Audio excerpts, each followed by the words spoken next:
Hello future doctors, आज हम पढ़ने वाले हैं रेस्पिरेशन इन प्लांट के अंदर का सब topic glycolysis. Glycolysis it is a 10 step reaction, यानी ग्लूकोज से पायरुविक एसिड बनने को हम ग्लाइकोलाइसिस पाथवे कहते हैं। ग्लूकोज का कन्वर्जन ग्लूकोज 6 फॉस्फेट में होता है, फिर उस ग्लूकोज 6 फॉस्फेट का कन्वर्जन फ्रक्टोज 6 फॉस्फेट में होता है, फ्रक्टोज 6 फॉस्फेट का कन्वर्जन फ्रक्टोज 1,6 बिस फॉस्फेट में होता है। फिर वहाँ से फ्रक्टोज 1,6 बिस फॉस्फेट स्प्लिट होकर दो टाइप के प्रोडक्ट बनते हैं, DHAP and PGAL, phosphoglyceraldehyde and dihydroxy acetone phosphate. और उसके बाद जो फॉस्फोग्लिसराल्डिहाइड बनता है उससे 1,3 बिस फॉस्फोग्लिसरेट बनता है, ग्लिसरिक एसिड और ग्लिसरेट। और 1,3 बिस फॉस्फोग्लिसरिक एसिड का कन्वर्जन 3 फॉस्फोग्लिसरेट में होता है। ये भी PGA यानी फॉस्फोग्लिसरिक एसिड और फॉस्फोग्लिसरेट दोनों भी होता है। और 3 फॉस्फोग्लिसरिक एसिड का कन्वर्जन 2 PGA यानी 2 फॉस्फोग्लिसरिक एसिड में होता है। और फिर 2 PGA का कन्वर्जन पेप यानी फॉस्फोइनॉल पायरुवेट, फॉस्फोइनॉल पायरुवेट के अंदर उसका कन्वर्जन होता है 2 PGA का। फिर फॉस्फोइनॉल पायरुवेट का कन्वर्जन होता है पायरुविक एसिड के अंदर।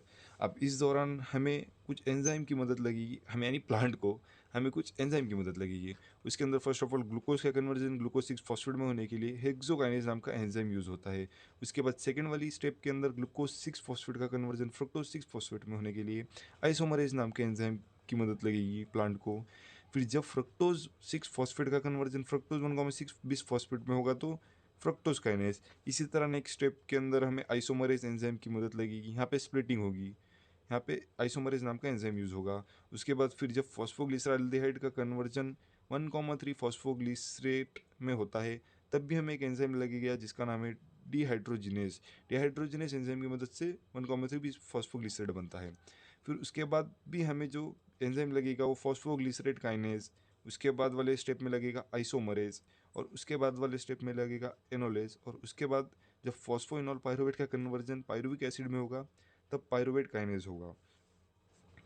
उसके बाद हम जो देखेंगे ये पायरुविक एसिड है ना, एक नहीं 2 पायरुविक एसिड बनेंगे, यहाँ पे भी 2 पेप बनेंगे, और 2 मॉलिक्यूल ऑफ फॉस्फोग्लिसरिक एसिड, ये भी 2 और ये भी 2, क्योंकि जब यहाँ पे जब सेपरेट होते हैं ग्लूकोज हमारा 6 कार्बन का है, और जब वो यहाँ पे स्प्लिट होगा तो ये 3 कार्बन, सॉरी ये 3 कार्बन और ये 3 कार्बन, तो हमें ये सेम इधर वाले स्टेप इधर भी ये रिवर्सिबल रिएक्शन है, ये वाली सेम इसी तरह दो दो मॉलिक्यूल बनते जाएंगे। 1,3 बीस फॉस्फोग्लिसरेट के भी 2 मॉलिक्यूल बनेंगे, 2 मॉलिक्यूल ऑफ PGA भी बनेंगे, 2 मॉलिक्यूल ऑफ 2 PGA भी, और उसके बाद भी 2 मॉलिक्यूल ऑफ फॉस्फेनॉल पायरुवेट।